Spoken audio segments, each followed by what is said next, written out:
साथियों नमस्कार। आज हम हैं अपने पैतृक गांव बभनपुर, तहसील सुरांव, ज़िला इलाहाबाद। ये मुर्गी पालन केंद्र है जो कि हमारा भतीजा संतोष कुमार मौर्य चला रहा है और एक company Glanko exports India private limited से इसका समझौता है। इस कंपनी को यह मुर्गी सप्लाई करता है और यहाँ पर सोलर सिस्टम के द्वारा मुर्गी पालन केंद्र बनाया गया है। इसमें हज़ारों मुर्गियाँ हैं इस समय और हमेशा रहती हैं, आयात निर्यात होता रहता है। आप हैं गया प्रसाद मौर्य, हमारे छोटे भाई, इन्हीं का बेटा है संतोष कुमार मौर्य, जो कि ये मुर्गी पालन केंद्र चला रहा है गांव में। हमारे गांव में इंफ्रास्ट्रक्चर की कमी बहुत समय से रही है। हमारा गांव विकसित नहीं हुआ कभी, लेकिन अब आधुनिक टाइम में, आधुनिक समय में गांव एक रोज़गार का हब जैसा बन गया है। अब यहाँ के बच्चे बेरोज़गार नहीं रह गए हैं और बहुत तेज़ी से तरक्की किया है गांव। यहाँ पर सोलर सिस्टम के तहत बिजली पैदा की जाती है। ख़ास करके इसी मुर्गी पालन केंद्र में अपना इनका है पैनल, जो कि सरकारी अनुदान पर मिला हुआ है, उसका पूरा फ़ायदा उठा रहे हैं। बाकी हमारे गांव में बिजली आई हुई है, आती जाती रहती है, कटती रहती है।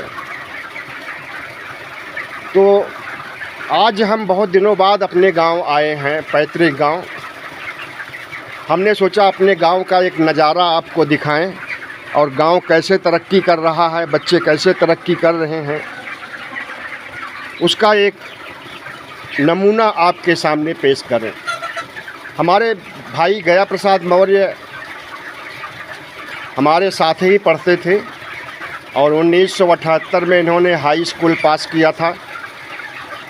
उस समय इन्होंने फर्स्ट क्लास नंबर लाया था और मैथ में 100% नंबर इनके थे।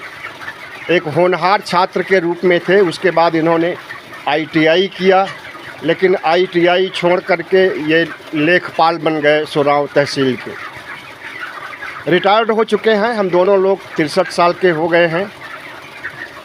तो इन्होंने अपने बेटे संतोष कुमार को ये काम शुरू कराया है और इसमें जो है अब रोज़गार का इन्हें अवसर मिला हुआ है। सरकारी नौकरी तो नहीं है, लेकिन हम समझते हैं कि देश सेवा के लिए और जीवनोपार्जन के लिए यह व्यवसाय भी अच्छा है। आइए आपको कुछ मुर्गियों से मिलवाते हैं नज़दीक चल करके।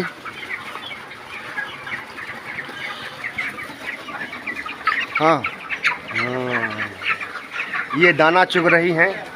इनको सिस्टम से दिया गया है, ऊपर से नीचे दाना जाता रहता है और ये चुगती रहती हैं। इस तरह के करीब हम समझते हैं कि 1000 होंगे और जिसमें कम से कम 20,000 मुर्गियां होंगी। ये काफ़ी दूरी तक है, लगभग आधा किलोमीटर। वो हमारा भतीजा है, फ़ोन पर बात कर रहा है।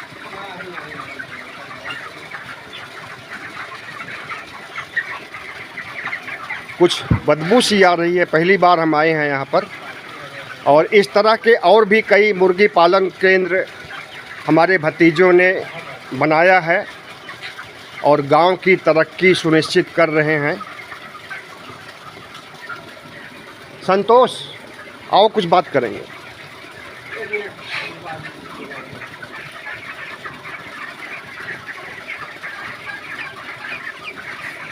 हाँ बेटा बताओ, ये आइडिया कहाँ से आया मुर्गी पालन का? ये विचार जो है, थोड़ा नज़दीक आ जाओ। ये विचार जो है वो बगल में हम देख रहे थे, लोग कर रहे थे। अच्छा। और हम भी गए थे वहाँ, जो है क्या बोलते हैं, देहरादून फैक्ट्री में, बारूद फैक्ट्री में काम कर रहे थे। तो वहाँ हमने देखा कि जो है सिर्फ मतलब प्राइवेट नौकरी में ज़्यादा मिल नहीं पा रहा था, खर्चा नहीं चल रहा था। हाँ। इधर बच्चे और ये सब जो है बीमार तकलीफ वगैरह रहते थे। तो वही हम फिर वहाँ से आए। उसके बाद यहाँ अपनी छोटी सी ज़मीन में फार्म लगाए और उसके बाद जो है अपना जीविकोपार्जन के लिए और धंधा करना। नहीं, अच्छा काम है, अच्छा व्यवसाय है।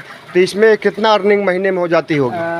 अब महीने में क्या, अब जैसे आप देख ही रहे हैं हमारा छोटा सा फार्म है, तो इसमें जो है महीने का क्या, इसको साल भर के राउंड फिगर में अगर देखते हैं तो लगभग जो है 1.5 से पौने 2 लाख रुपया, लगभग 2 लाख तक हाँ सालाना कमाई होती है। हाँ, मतलब जैसे छोटा सा हमारा फार्म है। हाँ, ये छोटा फार्म है तो इससे हाँ, और इसके बाद अपना खेती बाड़ी भी कर लेते हैं। खेती बाड़ी भी हाँ, जैसे भैंस है और जो है पशुपालन भी किए हैं, और उसके बाद खेती बाड़ी भी अपना कर लेते हैं, साग भाजी और ये सब कर लेते हैं। अच्छा, मतलब अपना जो पैतृक पेशा है उसको जिंदा रखे हो। अरे भाई, वो तो ये आधुनिक पैसे के साथ साथ पैतृक पेशा। इसमें क्या होता है ना कि इसमें जो है लगभग 45 दिन बाद, 40-45 दिन बाद, 35 दिन बाद पैसा मिलता है। और अपना जो पैतृक धंधा है उसमें मान लो साग सब्जी है तो डेली मिलता है। तो मतलब प्रतिदिन। अच्छा, ये बताइए, इन मुर्गियों के पालने में कोई असुविधा होती है? जैसे इनकी मौत हो जाती है तो कंपनी के द्वारा कोई नुकसान वगैरह झेलना पड़ता है? नहीं, कंपनी की तरफ से जो है उसमें है ना कि जैसे कंपनी 5% तक जो है वो कोई कुछ नहीं करती है, पैसा नहीं काटती है।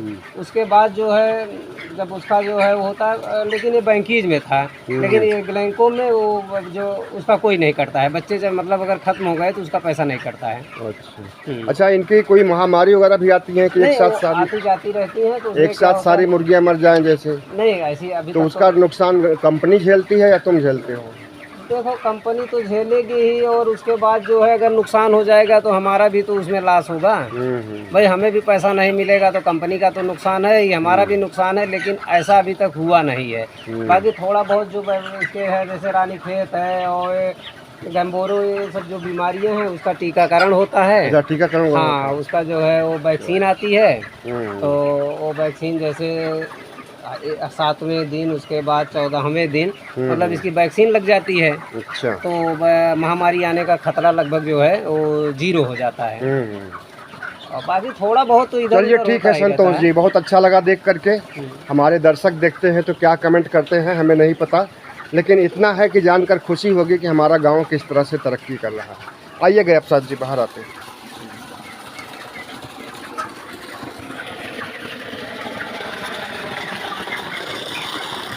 ये हमारे गांव का क्षेत्र है। ये मुर्गी पालन बड़ा केंद्र है जो कि इसको भी हमारे एक भतीजे ने बनाया है। क्या नाम है उनका? अजय मौर्य ने। ये पैनल सिस्टम है सौर ऊर्जा का, जो कि सरकारी पानी चल रहा है, बिजली आती है, सारा काम पैनल से ही होता है, सौर ऊर्जा से। सरकार ने सुविधाएं दे रखी हैं सौर ऊर्जा के विकास के लिए, जन जन तक उसका ये लोग फ़ायदा उठा रहे हैं। और ये हमारा गांव है, ये गांव है। पहले से अब नक्शा बदल गया है। 50 साल पहले 50 क्या 63 साल पहले जब हम यहाँ पैदा हुए थे तब इस गांव का नज़ारा कुछ और था, लेकिन अब विकास के पथ पर आगे बढ़ रहा है और बेरोज़गारी जैसी यहाँ चीज़ें अब ख़त्म हैं। गांव तेज़ी से विकास किया है। धन्यवाद, बहुत बहुत धन्यवाद।